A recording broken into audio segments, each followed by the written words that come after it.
time. Anyways, thanks for tuning in. This episode 2, I think, of the web series following the Summer Capstone, what it's like to work as a consulting group with a group of students, find a client, and build an application for them. So anyways, it's Saturday morning. It's 7, well now it's 8 a.m. I just got here. I'm about to pick up some tacos for the meeting. We're gonna meet up for a couple hours, probably hopefully from like 9 a.m. up till like 3 p.m. just to knock everything out. We're definitely ahead of the game, and I'll explain a little bit more in detail later on. But as of right now, we're in a pretty good shape. But yeah, I'm just here to get some tacos. That's my job for today. Kind of weird how I'm the one picking up tacos. Something's off there. Anyways, yeah, I'm about to go in.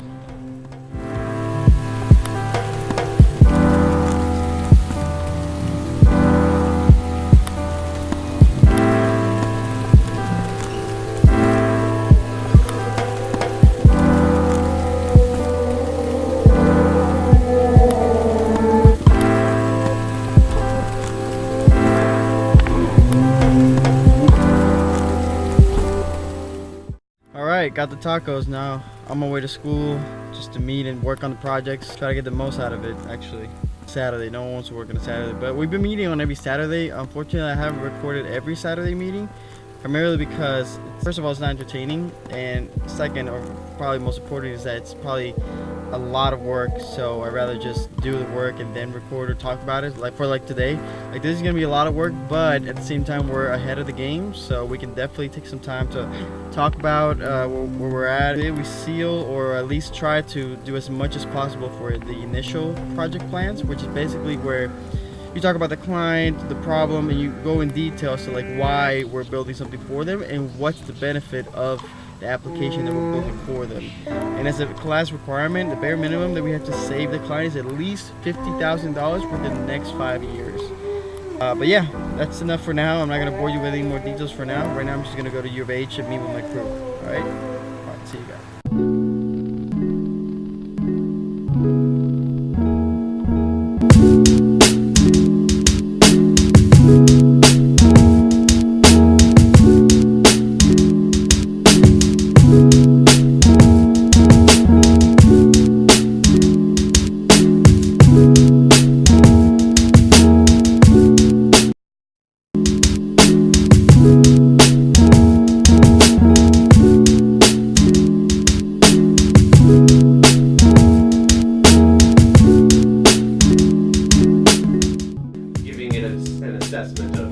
This looks good, this is ready to be included. Once we've done that, we'll write the name of the deliverable here. It may get a little bit out of order here, so that's going to be policed here, and it's thought as where you and Robert come into the process, since you're for printing and you're for compiling the master doc. So you two are going to create that one master file that will contain the product list. Okay?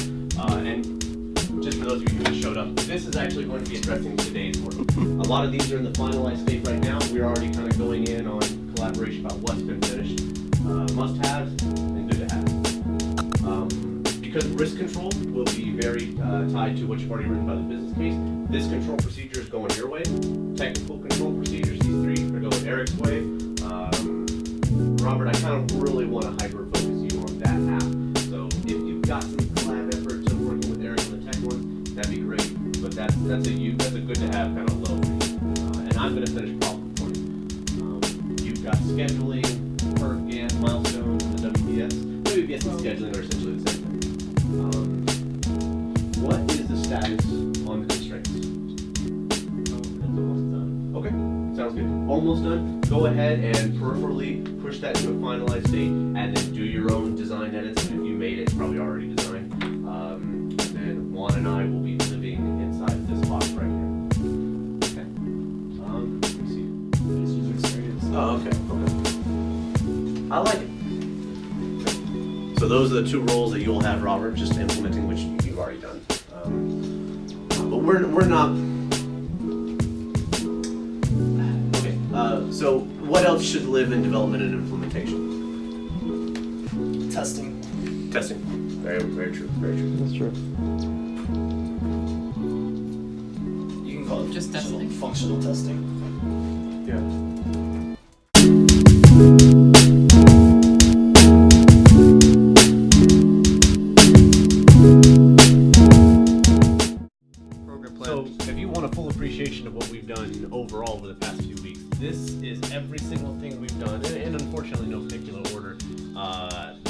line item right here, you can't really zoom in on it, but it's control procedures, and it represents 9 very large line items, arguably the largest.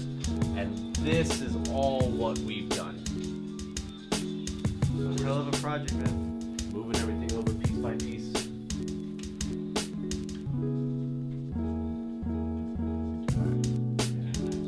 Fortunately, this large 9-piece component has concluded past QA. Let's talk about this little process right here, man. Yeah, so this was just for the purposes of today's final sprint over the finish line. Everything in blue means that the work has been done, and Robert has successfully judged it in terms of tone and style. So a lot of formatting decisions, any kind of graphical things that need to be added. That if it's written right here, it means it's done and has been graphically set. If it's green, it means it's been graphically set, and either myself or Juan, my quality assurance manager, has looked over it and established it as effective for both substance and functionality. And a lot of this is documentation, so substance is larger than the functionality portion. And then what we're doing right now, what you're seeing right now at the end of this, everything in red is where Robert, who is our design manager again, has put our approved documents into the master file. And this is currently where we're at in the system. And we will honestly, after all of our hard work and numerous hours on each of our parts, we will have an initial project plan that is pretty much our final project plan already at the halfway point of the semester. Let's say the dates. So we started the class on June 5th was the first class, and today is what, June 22nd? 23rd. This is our 3rd week, right? Yeah. Yeah, third week. So in 3 weeks, so obviously we're taking it in the summer, so it's a little obviously more time compressed. But when it comes to the fall, it's the same thing. Advice I have for right now, from this point on, is to do as much as you can, as much as possible, as far as the documentation goes. And one thing that gotta hand Chris was that as soon as the semester started, the summer, he immediately divided the team of 6 into what would be the admin team and then the tech team. So my tech team is where they started already working on the overall idea of as to like what app we're gonna make. And then obviously the admin team, which is me included, Athar, which is not here right, she's not here right now, and Chris, we're working head on the documentation per se. So that definitely helped us and gave us a leg up on why we have the initial project plan almost 100% done, if not more so than we should have. So that's a good start. Doesn't mean that we can sleep on it. This can definitely creep up on us, and we have the midterm coming up as well, so there's a lot to do. Any other tips or advice for the people taking in the fall and spring? Lessons learned, PM? This is an exercise in modularity, granularity, as some people like to say. That's me, by the way. It's- I like to say granular. It seems like a lot to take in because it is, but if you, and I know it's easy to say, and everyone says it, if you divide up the work and orient your team members to self-direction, if you really, as a project manager, if you really empower the people underneath you to make their own decisions and lead their own way, they'll do way more than in any other circumstance. So empowering them to work on their own, that's the biggest thing you can do. There you have it. Words from the great Chris himself. This is Robert, by the way. He's kicking ass in the master file. Once that's done, we can definitely put a pin on the initial project plan and finally have a day off and just relax for a little bit until the midterm comes around again.